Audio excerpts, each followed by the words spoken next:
In this video, we'll be looking at cops who got owned by higher authorities, so let's get right into it. We kick things off with a very rude cop who demands an ID from the man who was just filming with his drone. The man keeps telling him that he doesn't have to do that because he didn't commit any crime and that it's his right to film things. A person was flying their drone outside a state police facility and videotaping the surroundings. An officer approached and asked, "Who are you?" The person replied confidently, "I don't need to provide that." The officer insisted they had the right to know and claimed it was necessary due to suspicions of a crime. Despite the person explaining that filming in public is legal and not a suspicion of a crime, the officer remained stubborn and disregarded the Supreme Court's ruling on the matter. Another officer arrived but remained passive throughout the encounter. Frustrated, the person asked for their sergeant, believing things would work in their favor. To their surprise, the sergeant confirmed the person's rights and stated they didn't need to identify themselves. The rude cop had to accept his mistake and leave the scene. The sergeant apologized to the person for the inconvenience caused by the rude cop's behavior. The man said that better education for law enforcement on citizens' rights would be beneficial for future encounters. Up, we have a very similar situation where a guy was just filming in public exercising the first. The amendment to the right of freedom of the press came face to face with a surprising challenge. A female police officer, keen on upholding public safety, encountered a guy taking photos in a busy public area. Suspecting something amiss, she approached him and demanded to see his ID.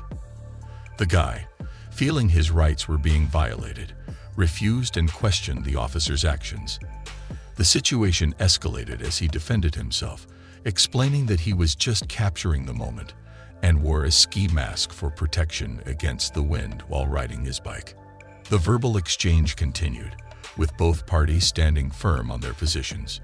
Just then, the officer's supervisor arrived at the scene. The guy seized the opportunity to explain the situation to the supervisor, hoping for a fair resolution. However, the female cop accused him of lying, attributing it to his nerves. But the supervisor took the matter seriously and expressed a desire to review her body camera footage later. As it turned out, the officer had neglected to wear her body camera that day, leaving her defenseless when the supervisor asked for evidence of her actions. Embarrassed and flustered, she had to face the consequences of her unpreparedness. Meanwhile, in another part of the city, a different set of officers demonstrated similar disregard for individual rights.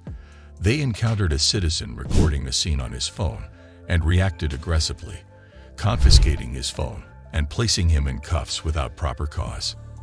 These incidents sparked public outrage, leading to a greater emphasis on police accountability and the need to respect constitutional rights.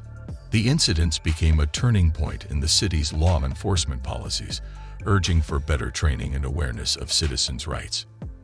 In the end, these stories served as a reminder that the protection of individual freedoms and the right to report and document events should be cherished and safeguarded, even in the name of law enforcement.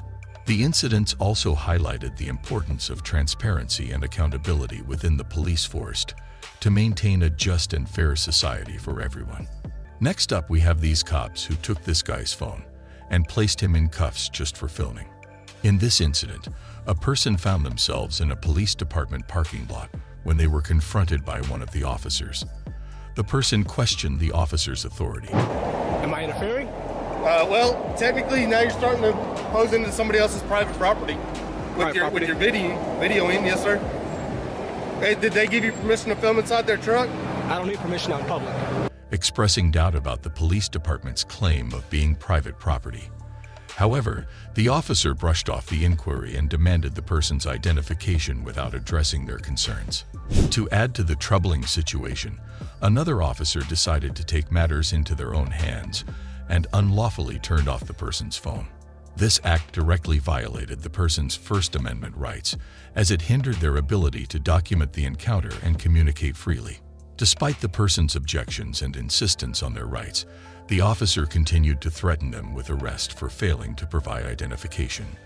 Undeterred, the individual firmly requested the presence of a lawyer to safeguard their legal rights. At a critical moment, a sergeant arrived at the scene, becoming aware of the situation.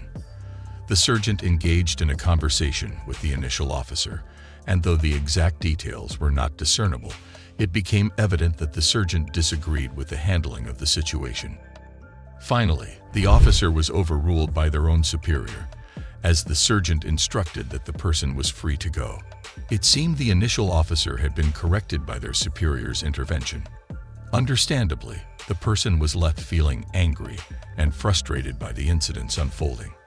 They even mentioned the possibility of pursuing a lawsuit against the officers, seeking accountability for the violation of their rights and the distress caused by the encounter. And that's that for today's video, folks. We hope you enjoy this video. If you did, please give this video a thumbs up and subscribe to our channel for more amazing content. Also, don't forget to comment below and let us know which things impressed you the most. Thank you so much for watching, and we will see you in the next one.